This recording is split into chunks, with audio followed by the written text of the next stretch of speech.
Mike Duncan piled into him, turned him around into the wall, and the rest of the pack was right behind him with no place to go. Most important is that despite the severity of the accidents we've seen here tonight, everybody has walked away, no injuries. There's the big hit.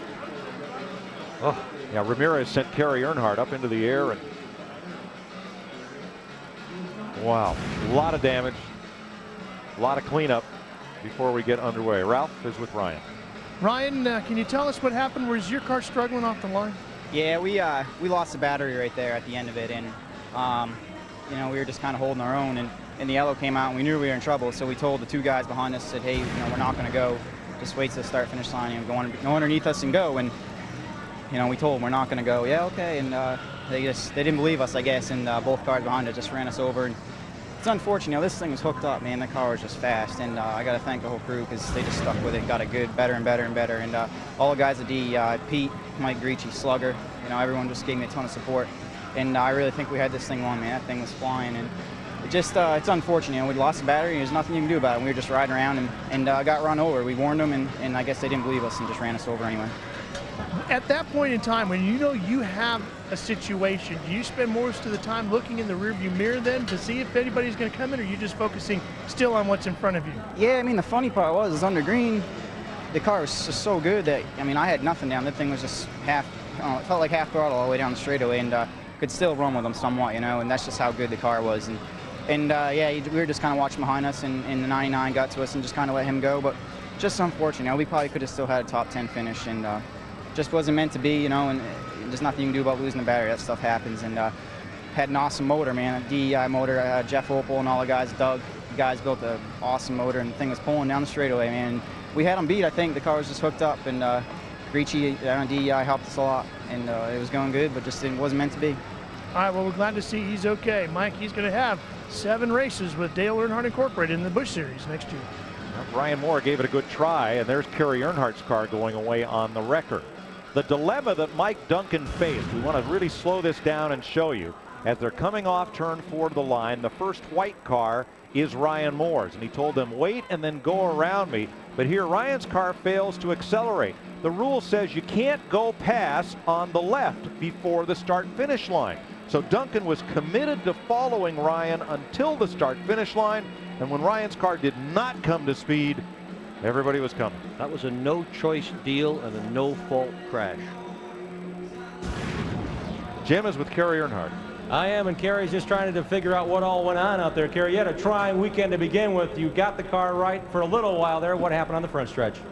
Well, you know, the Bass Pro, Car Mart, Chevrolet Monte Carlo, and Ferris Industries was running good the last segment of the race. First race we struggled being tight, and you know, Mario and Will and all the guys made big adjustments. And you know, back when I used to race NASCAR, I guess your lap cars would go to the inside and lead lap cars on the outside, and I guess they changed that up on the last segment. And you know, we got lap cars like myself as fast as lead cars trying to get a lap back, and I think 9 and the 74 got together, and I checked up, and a couple cars behind drilled me and run me in. But I guess that's what they're looking for, a show in the showdown. So this came together as a seat time opportunity for you here in the West Series. What has it taught you about a race driver? Not just the accident that you overcame and the safety of these cars, but talk about your experience here in the West Series this year.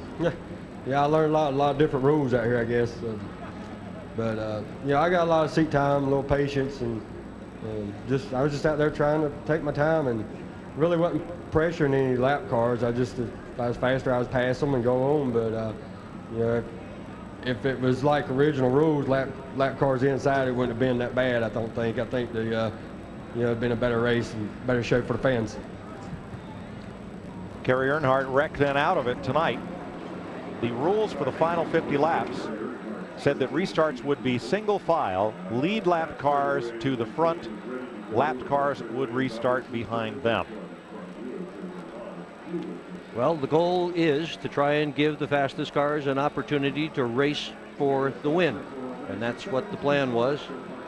And what's happened is some really wrecked race cars. Yeah, we're showing 13 cars on the lead lap, but some of those cars are not coming back. Brett Thompson's is one of those. So as soon as they clean up, there goes Ryan Moore's car, and there's not a lot left to haul back to Scarborough, Maine. But we'll be right back to finish this off. 28 laps to go. A lot of speedy dry on the front straightaway. Second red flag of the night in the Toyota All-Star Showdown, the Grand National Division race. 150 laps, 28 to go. Cleanup proceeding just as quickly as possible so we can get this race and the season finished up. Now tonight on Speed, you've not yet seen Speed News Saturday nor Pitbull, but you will. They will be seen in their entirety as soon as we are done with the program here at Irwindale tonight. Again, 28 laps to go. Ryan Moore taken out in that crash.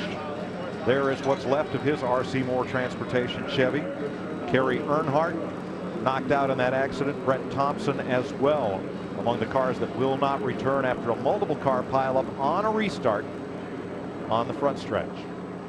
We have an onboard camera in Mike Duncan's Lucas Oil Machine, and we've got radio contact with Mike. Mike, this is Mike Joy up at Speed Channel. Can you kind of take us through what happened there on the restart? We knew the 74 was having some problems. We didn't know what it was and when it would happen, but obviously something happened there on the restart. It's just like he hit the brakes, and I had nowhere to go. Tried to miss him to the going left, but it wasn't going to happen. The guy behind me hit me a little bit, so too bad for the Lucas Oil car, because I thought we had a good shot at coming up through here. The car was definitely better this half. Hopefully we can get in here and get it repaired and pick up some positions. Ryan said they were having battery problems, that the car just wouldn't pull on the restarts, and we just showed the replay and saw you making the cut to the left trying to get by him. But of course NASCAR doesn't allow passing to the left before the start finish line, so really puts you in a tough spot. Yeah, you're absolutely right, but like I say, hopefully we can get it fixed and get out here and pick up a couple more spots. Okay, the yellow flag's back out, so get it fired up and good luck the rest of the way. The 2004 champion of the NASCAR West Series, Mike Duncan, who will restart in 9th place, depending on who is or isn't able to restart in front of him. Ralph? Mike, and talking to the crew down here in his pit area, they're hoping that the 9's problems are strictly cosmetic. They have bars ready to go to get in there and bang the bodies away, and they're going to do what they can to get that hood put in position the best that they can and get the 9 back out here ready to go racing in his final few laps. There are 13 lead lap cars, but that includes some like Thompson and Ryan Moore who will not return. And since only the green flag laps count, we'll update scoring once we go back to green. But some of those lead lap cars are Kelly Moore, who was damaged in a prior crash. Mike Duncan, you see the damage to the hood on his car, kind of obscuring partially the driver's view. And let's go down to leader Mike Johnson's pit. Here's Jim. And Dana Poolman's the car chief. The crew chief's up on top spotting. And Dana, I got to ask you, you guys have been putting on a charge. It's got to be pleasing coming from 24th. What's your driver saying about the race car? Right now he's saying it's feeling pretty good, and hopefully it'll stay that way throughout the remainder of the race. Last night we're pretty loose, so we had to tighten the car up a little, and the first part of this race showed that we tightened it up quite a bit. He come from 24th up to 8th pretty well, and he's real happy with the car right now. Two things, guys. They built this car in their own garage. Dana and the guys volunteered. They hand-made the body. They hand-built the chassis. And keep in mind, unfortunately for them, they will be the first one to go through the track debris. Mike said there's a lot of stuff on the racetrack. They hope they got it clean enough. Mike Duncan on pit road, trying to get that hood pushed down and out of his view and check for any other damage. Now, the rule on the yellow flags in this final 50 laps is that the yellow laps do not count, and a driver will not lose a lap as long as he maintains pace with the field. So you can't just sit there for 2 or 3 or 4 yellow laps and work on the car. You have to keep coming back out and maintain the same number of circuits around the track as the field to stay on the lead lap. It's a little bit confusing, but the yellow laps are not scored as long as you maintain the pace of the pace car and the field. Don't let the leader go by you, and well, you're still on the lead lap. You're all set. Yep. Thank you. That's a whole lot less confusing. Well, Duncan's done that. He's made some repairs to the car. The crew's made repairs. He just sat there while it was going on, and he's back out there on the lead lap. Drops into his position. Pace truck off the racetrack. We're getting ready for start. 28 laps to go.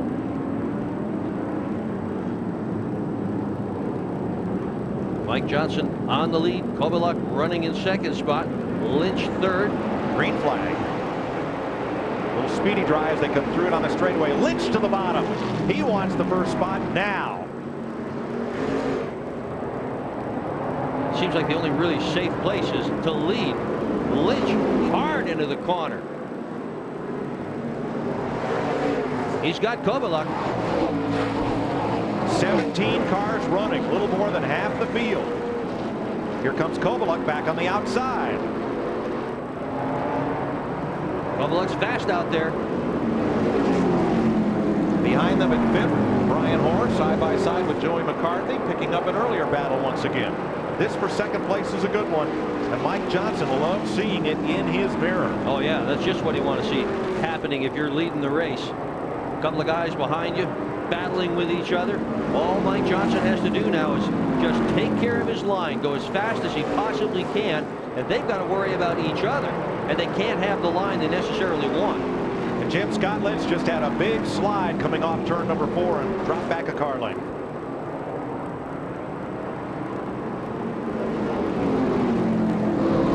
And Scott Lynch is in a car that knows how to snip out Victor Lane. That 08 car won at Roseburg early this year.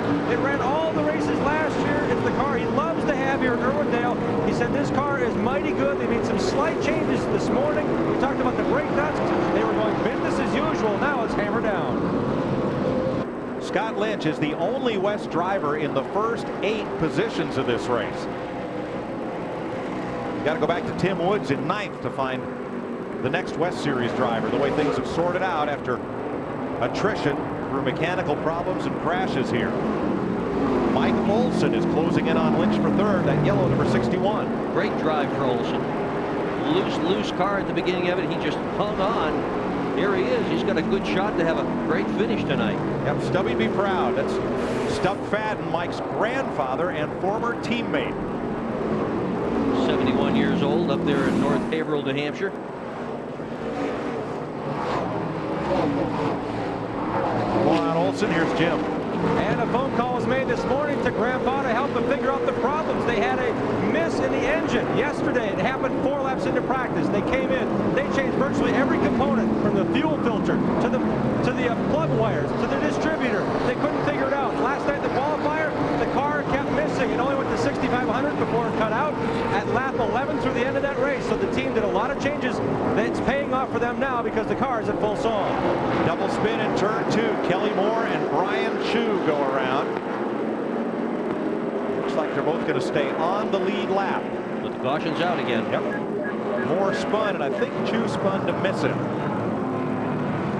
Well, it's just nice to have had a caution and nobody hit anybody for a change. 20 laps to go. Kelly Moore's Napa RC Moore Chevy brings out the 10th caution flag of the night. I guess they saved all the caution flags for tonight. Let's show you what Mike Duncan saw of this one. Round and round they go. There was no contact between the 2 cars, but Chu was running pretty much the same line as Kelly. Now the tire rule for this race, similar to the first race, although these cars are on Goodyears and the Elite Division ran on Hoosier tires, is that each team has 8 tires, the 4 they started the race with and the 4 that everybody put on at the competition yellow at lap 100. They also have the 4 spare tires that they used last night in the event they were to cut down or flat spot a tire. They can go to those.